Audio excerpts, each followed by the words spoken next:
എല്ലാ KRB സുഹൃത്തുക്കൾക്കും നമസ്കാരം. KRBയുടെ മുന്നോട്ടുള്ള വളർച്ചയ്ക്ക് വേണ്ടി നാളിതുവരെ നിങ്ങൾ തന്ന സ്നേഹത്തിനും സപ്പോർട്ടിനും 1000 നന്ദി. മുയൽ കൃഷിയുമായി ബന്ധപ്പെട്ട് വളരെ വ്യത്യസ്തമായ വീഡിയോകളാണ് KRB നിങ്ങൾക്ക് മുന്നിൽ അവതരിപ്പിച്ചിട്ടുള്ളത്. അതുപോലെ ഈ വീഡിയോയും നിങ്ങൾക്ക് വളരെയധികം ഉപയോഗപ്രദമായിരിക്കുമെന്ന് വിശ്വസിക്കുന്നു. വീഡിയോ മുഴുവനായി കണ്ടതിനു ശേഷം നിങ്ങളുടെ അഭിപ്രായങ്ങളും നിർദ്ദേശങ്ങളും KRBയെ അറിയിക്കുക.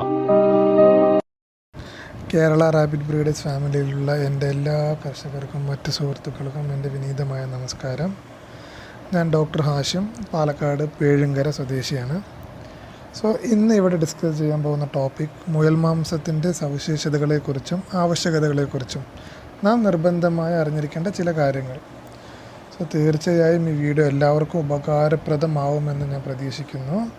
അതിനു മുന്നേ കേരള റാബിറ്റ് ബ്രീഡേഴ്സിൻ്റെ അതായത് KRBയുടെ യൂട്യൂബ് ചാനൽ ആരും സബ്സ്ക്രൈബ് ചെയ്യാൻ മറക്കരുത്. ഓക്കെ, നമുക്കെല്ലാം അറിയാം, കോഴിയിറച്ചി ആയാലും ശരി, പോത്തിറച്ചി അതായത് ബീഫായാലും ശരി, ഇന്ന് സാധാരണക്കാരെ എത്രത്തോളം സ്വാധീനിച്ചിട്ടുണ്ടെന്ന്. അതിനുള്ള പ്രധാന കാരണമെന്ന് അവയുടെ അവൈലബിലിറ്റി, അതായത് അവരുടെ പ്രൊഡക്ഷൻ. കാരണം വൻതോതിൽ ഇന്ത്യയിൽ ഒട്ടാകെ കോഴിയുടെ പ്രൊഡക്ഷൻ നടക്കുന്നുണ്ട്. അതുപോലെ തന്നെ ഇപ്പോൾ സൗത്ത് ഇന്ത്യയിൽ നോക്കിയാൽ ബീഫും ബീഫ് പ്രധാനമായിട്ട് ഉപയോഗിക്കുന്നത് സൗത്ത് ഇന്ത്യയിലാണല്ലോ. അതുകൊണ്ട് ടോട്ടൽ ഓവറോൾ കണക്കെടുത്ത് വിൽപ്പനയുടെ പക്ഷത്ത് നോക്കുകയാണെങ്കിൽ കോഴിക്കും മട്ടനും ബീഫിനൊക്കെ പിന്നിലാണ് മുയലിറച്ചി. അതിനുള്ള കാരണം ഞാൻ നേരത്തെ പറഞ്ഞ പോലെ അവൈലബിലിറ്റി ആൻഡ് പ്രൊഡക്ഷൻ. അവൈലബിലിറ്റി എന്ന് ഉദ്ദേശിച്ചത് സാധാരണക്കാരിലേക്ക് അതിൻ്റെ ഡിസ്ട്രിബ്യൂഷനാണ്. സാധാരണക്കാരിലേക്ക് അവ എത്തിച്ചേരുന്നുണ്ടോ ഇല്ലയോ എന്നത് ഇന്നത്തെ കാലത്ത് വളരെ പ്രസക്തിയുള്ളൊരു കാര്യമാണ്. മുയലിറച്ചിയുടെ ന്യൂട്രീഷണൽ വാല്യൂ, അതിൽ അടങ്ങിയിരിക്കുന്ന പോഷകത്തിൻ്റെ കണ്ടൻറ്റ് എന്താണെന്ന് നാം നിർബന്ധമായും അറിഞ്ഞിരിക്കേണ്ട ഒന്നാണ്. അത് അറിഞ്ഞിരുന്നെങ്കിൽ ഇന്ന് എത്ര വില കൊടുത്തിട്ടാണെങ്കിൽ പോലും ജനങ്ങളത് വാങ്ങുമായിരുന്നു. കോഴിയേക്കാളും മട്ടനേക്കാളും ബീഫിനേക്കാളും ഒട്ടനവധി പോഷകമൂല്യമുള്ള ഒരു ജീവിയാണ് മുയൽ. പിന്നെ മുയലിറച്ചിയുടെ രുചിയെക്കുറിച്ച് ഞാനിവിടെ വ്യക്തമാക്കേണ്ട കാര്യമില്ലല്ലോ, കാരണം മിക്കവാറും എല്ലാവരും ജീവിതത്തിൽ ഒരിക്കലെങ്കിലും കഴിച്ചിട്ടുണ്ടാവും. ഇല്ലെങ്കിൽ നിർബന്ധമായി കഴിച്ച് നോക്കുക. വളരെ ഡിലീഷ്യസ് ആയിട്ടുള്ളൊരു ഫുഡാണ് മുയലിറച്ചി. ഞാൻ ടോപ്പിക്കിലോട്ട് പോകുന്നതിന് മുന്നേ ഒരു ഓർമ്മപ്പെടുത്തൽ നടത്താം. മറ്റൊന്നുമല്ല, നമ്മുടെ ഡെയിലി ലൈഫിൽ നാം വരുത്തി വെക്കുന്ന ഹെൽത്ത് പ്രോബ്ലംസിന് പ്രധാന കാരണം വഹിക്കുന്നത് നാം കഴിക്കുന്ന ഭക്ഷണം തന്നെയാണ്, നമുക്കെല്ലാം അറിയാമല്ലോ. എന്തെല്ലാം എന്ന് ചോദിച്ചാൽ നമ്മൾ എന്തൊക്കെയാണ് പറയുക? എക്സസ് ആയിട്ടുള്ള ഇൻടേക്ക് ഓഫ് സാൾട്ട്, അധികമായിട്ട് ഉപ്പ് അടങ്ങിയ ഭക്ഷണം കഴിക്കുക, സാച്ചുറേറ്റഡ് ആയിട്ടുള്ള ഫാറ്റ് കഴിക്കുക, റിഫൈൻഡ് ആയിട്ടുള്ള ഷുഗർ കഴിക്കുക, ആൽക്കഹോൾ കഴിക്കുക. അപ്പോൾ നമുക്ക് ആദ്യം ഫാറ്റ്സിലോട്ട് കിടക്കാം. നമുക്ക് കിട്ടുന്ന എനർജി, അതായത് ത്രൂ ഫുഡ്, അതിൽ വെറും 30% മാത്രമേ, 30%ത്തിൽ താഴെ മാത്രമേ ഫാറ്റ്സിൽ നിന്ന് കിട്ടാൻ പാടുള്ളൂ. അതായത് ബാക്കിയുള്ളതെല്ലാം കാർബോഹൈഡ്രേറ്റ്സ്, പ്രോട്ടീൻസ് അങ്ങനെ കിട്ടണം. ഫാറ്റ്സ് തന്നെ ബേസിക്കലി 3ആയിട്ട് തരംതിരിച്ചിട്ടുണ്ട്. അത് വന്നിട്ട് 3 ടൈപ്പാണ്. നമ്മൾ നിർബന്ധമായും അറിഞ്ഞിരിക്കേണ്ടതാണ്. ഓരോ സാധാരണക്കാരനും ഓരോ ഫാർമേഴ്സും ഇതെല്ലാം അറിഞ്ഞിരിക്കേണ്ടതാണ്. 3 ഫാറ്റാണ്. അതൊന്ന് unsaturated fat, 2 saturated fat, 3 trans fat. ഇതാണ് ജനറൽ ആയിട്ടുള്ള ക്ലാസിഫിക്കേഷൻ. അൺസാച്ചുറേറ്റഡ് ഫാറ്റ് എന്ന് പറയുന്നത് എന്താണ്? വളരെ നല്ല ഫാറ്റാണ്. അതായത് ഫിഷ്, സൺഫ്ലവർ ഓയിൽ, സോയാബീൻ, അപ്പോൾ അങ്ങനെയുള്ള കണ്ടൻ്റ് എല്ലാം ഉണ്ട്. സാച്ചുറേറ്റഡ് ഫാറ്റ് വളരെ അപകടം പിടിച്ച ഫാറ്റാണ്. അതായത് ഫാറ്റായിട്ടുള്ള ഇറച്ചി, അതായത് ഫാറ്റി മീറ്റ്, ബീഫ്, കോഴി അങ്ങനെ അടങ്ങിയ മട്ടൻ, അതല്ലാതെ കോക്കനട്ട് ഓയിൽ എക്സെട്ര, ഇതെല്ലാം വന്നിട്ട് സാച്ചുറേറ്റഡ് ഫാറ്റിൽ വരും. മൂന്നാമത്തത് ട്രാൻസ് ഫാറ്റ്. ട്രാൻസ് ഫാറ്റ് എന്ന് ഉദ്ദേശിച്ചാൽ ഇൻഡസ്ട്രിയൽ ആയിട്ടുള്ള പ്രൊഡക്ഷൻ, അതായത് ഫ്രൈഡ് ആയിട്ടുള്ള ഫുഡ്സ്, ബേക്ക് ചെയ്ത കേക്ക്, ബിസ്ക്കറ്റ്സ്, അങ്ങനെ ബേക്ക് ചെയ്ത ഐറ്റംസ് എല്ലാം വന്നിട്ട് ട്രാൻസ് ഫാറ്റ് ഒരിക്കലും നമ്മൾ നമ്മുടെ ജീവിതത്തിൽ 99% അവോയ്ഡ് ചെയ്യേണ്ട ഒരു കാര്യമാണ്. ഇതിൽ ഏറ്റവും മികച്ചത് ഏതെന്നാൽ അൺസാച്ചുറേറ്റഡ് ഫാറ്റ്. ഹെൽത്ത് ഡിസീസ് വരാൻ ചാൻസ് ഏറ്റവും കുറവ് അൺസാച്ചുറേറ്റഡ് ഫാറ്റ് എടുക്കുന്നവർക്കാണ്. അടുത്തത് ഒന്നുകൂടെ പറയാം. ഹൃദ്രോഗങ്ങൾ, അതായത് സ്ട്രോക്ക്, അറ്റാക്ക് തുടങ്ങിയ പ്രധാനമായും കാണപ്പെടുന്ന ഡിസീസ് അധികമായ സോഡിയം കണ്ടൻറ്റ് എടുക്കുന്നവർക്കാണ്, അതായത് സാൾട്ട് ഇൻടേക്ക്. അതായത് നമ്മൾ മലയാളികൾക്ക് ഏറ്റവും നിർബന്ധമായത് ഉപ്പാണ്. മറ്റു രാജ്യക്കാരെ വെച്ച് നോക്കുമ്പോൾ നമ്മൾ വളരെ എക്സസ് ആയിട്ടാണ് ഉപ്പ് ഉപയോഗിക്കുന്നത്. ഉപ്പിലെ പ്രധാന ഘടകം സോഡിയം തന്നെയാണ്. ഞാൻ ഈ 2 ബേസിക് കാര്യങ്ങളെ പറയാൻ കാരണം നിങ്ങൾക്ക് ടോപ്പിക്കിലേക്ക് കിടക്കുമ്പോൾ മനസ്സിലാവും. ഞാൻ വളച്ചു കെട്ടില്ലാതെ ടോപ്പിക്കിലേക്ക് നീങ്ങുകയാണ്. Rabbit meat. റാബിറ്റ് മീറ്റ് എന്നാൽ വൈറ്റ് മീറ്റാണ്. നമുക്ക് പലർക്കുമുള്ളൊരു സംശയമാണ് റാബിറ്റ് മീറ്റ് വൈറ്റ് മീറ്റ് ആണോ റെഡ് മീറ്റ് ആണോ എന്ന്. റെഡ് മീറ്റ് അല്ല. റെഡ് മീറ്റ് എന്നാൽ ബീഫ്, മട്ടൻ എല്ലാമാണ്. ഓക്കെ, കോഴി, മുയൽ എന്ന് തുടങ്ങിയവയെല്ലാം വൈറ്റ് മീറ്റ് കാറ്റഗറിയിലാണ് വരുന്നത്. ജനറലി വൈറ്റ് മീറ്റ് എന്നാൽ കൊഴുപ്പ് വളരെ കുറവുള്ള മാംസമായിട്ടാണ് WHO കൺസിഡർ ചെയ്തിരിക്കുന്നത്. ഓക്കെ, ആദ്യം ഞാൻ ഫാറ്റ്സിനെ കുറിച്ച് പറഞ്ഞു തുടങ്ങാം. മുയലിലുള്ള ഫാറ്റ്സിനെ കുറിച്ച് പറഞ്ഞു തുടങ്ങാം. 1 കിലോ മുയലിറച്ചിയും 1 കിലോ കോഴിയിറച്ചിയുമായി നമ്മൾ കമ്പയർ ചെയ്ത് നോക്കിയാൽ ഏകദേശം 47% കൊഴുപ്പ് മുയലുകൾക്ക് കുറവാണ്. ബീഫിനെ വെച്ച് കമ്പയർ ചെയ്ത് നോക്കിയാൽ 55% കൊഴുപ്പ് മുയലിന് ബീഫിനേക്കാൾ കുറവാണ്. പിന്നെ മട്ടൻ്റെ കാര്യം ഞാൻ പറയേണ്ട ആവശ്യമില്ലല്ലോ. ഞാൻ പറഞ്ഞത് സാച്ചുറേറ്റഡ് ഫാറ്റിനെ കുറിച്ചാണ് എന്ന് മറക്കരുത്. ഓക്കെ, ആ ഫാറ്റിൻ്റെ വിഭവത്തിനെ കുറിച്ച് ഞാൻ കുറച്ച് നേരം മുന്നേ വിശദീകരിച്ചിരുന്നു.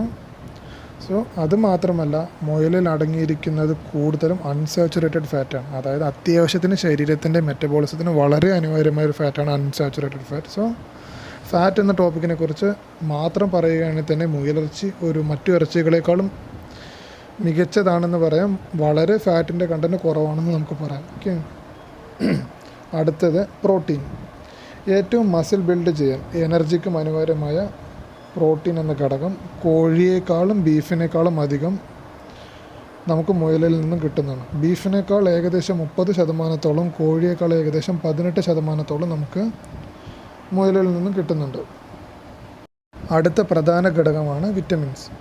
വിറ്റമിൻസിൻ്റെ കാര്യം നോക്കുവാണെങ്കിൽ മുയലിനേക്കാൾ കൂടുതൽ വെറൈറ്റി ഓഫ് വിറ്റമിൻസ് കോഴിയിൽ നിന്ന് കിട്ടുന്നുണ്ട് നമുക്ക്. ശരിക്കും പറഞ്ഞാൽ കോഴിയിൽ നിന്നും നമുക്ക് വിറ്റമിൻ B3, B5, B6 ഒക്കെ വൻതോതിൽ കിട്ടുന്നുണ്ട്. അതല്ലാതെ തന്നെ vitamin A, vitamin E, vitamin B1, vitamin B12, vitamin K etcetera. അപ്പോൾ ഇതുപോലെ നമുക്ക് ഒരു ചെറിയ തോതിലും കിട്ടുന്നുണ്ട്. സോ കോഴിയിലാണ് മികച്ച എമൗണ്ട് ഓഫ് വിറ്റമിൻസ് ഉള്ളത്. എന്നാൽ മുയലുകളിൽ നിന്ന് വിറ്റമിൻ ഇ, ഫോളേറ്റ്സ്, വിറ്റമിൻ B12 ഇതെല്ലാം കോഴിയിൽ അധികം ഇല്ലാത്തതാണ്. പക്ഷേ ഇത് വൻ തോതിൽ നമുക്ക് ഹൈ കണ്ടൻ്റായിട്ട് നമുക്ക് മുയലുകളിൽ നിന്ന് കിട്ടുന്നുണ്ട്. ഓക്കെ, ബീഫ് കഴിഞ്ഞാൽ വിറ്റമിൻ B12 ഏറ്റവും കൂടുതൽ മുയലുകളിലാണെന്ന് തന്നെ നമുക്ക് പറയാം. ഓക്കെ, എന്തിനൊക്കെ ഉപയോഗമെന്ന് ചോദിച്ചാൽ RBC, അതായത് നമ്മുടെ രക്തത്തിന് RBCയുടെ പ്രൊഡക്ഷന് ഏറ്റവും കൂടുതൽ ഉപകരിക്കുന്നതാണ് മുയലിറച്ചിയുടെ മാംസം. അനീമിയ പേഷ്യൻസ് ഏറ്റവും അനിവാര്യമായതാണ്. അനീമിയ പേഷ്യൻസിന് RBCയുടെ പ്രൊഡക്ഷൻ കൂട്ടാനും വിറ്റമിൻ B12 സഹായിക്കുന്നുണ്ട്. അടുത്തതായിട്ട് പ്രത്യുൽപാദന ശേഷി. പുരുഷന്മാരിൽ പ്രത്യുൽപാദന ശേഷി വർദ്ധിപ്പിക്കാൻ വളരെയധികം സഹായിക്കുന്നുണ്ട്. ഓക്കെ, മുയൽ മാംസം. മൂന്നാമതായിട്ട് പറഞ്ഞാൽ പ്രതിരോധം. ഓക്കെ, ഈ 3 കാര്യങ്ങൾ നമുക്ക് മുയലിറച്ചിയിൽ നിന്നും കിട്ടുന്നുണ്ട്. സോ ഞാൻ അധികം ഡീപ്പായി കമ്പയർ ചെയ്യുന്നില്ല. നമുക്ക് അടുത്ത ടോപ്പിക്, അതായത് അടുത്തതിലോട്ട് കിടക്കാം.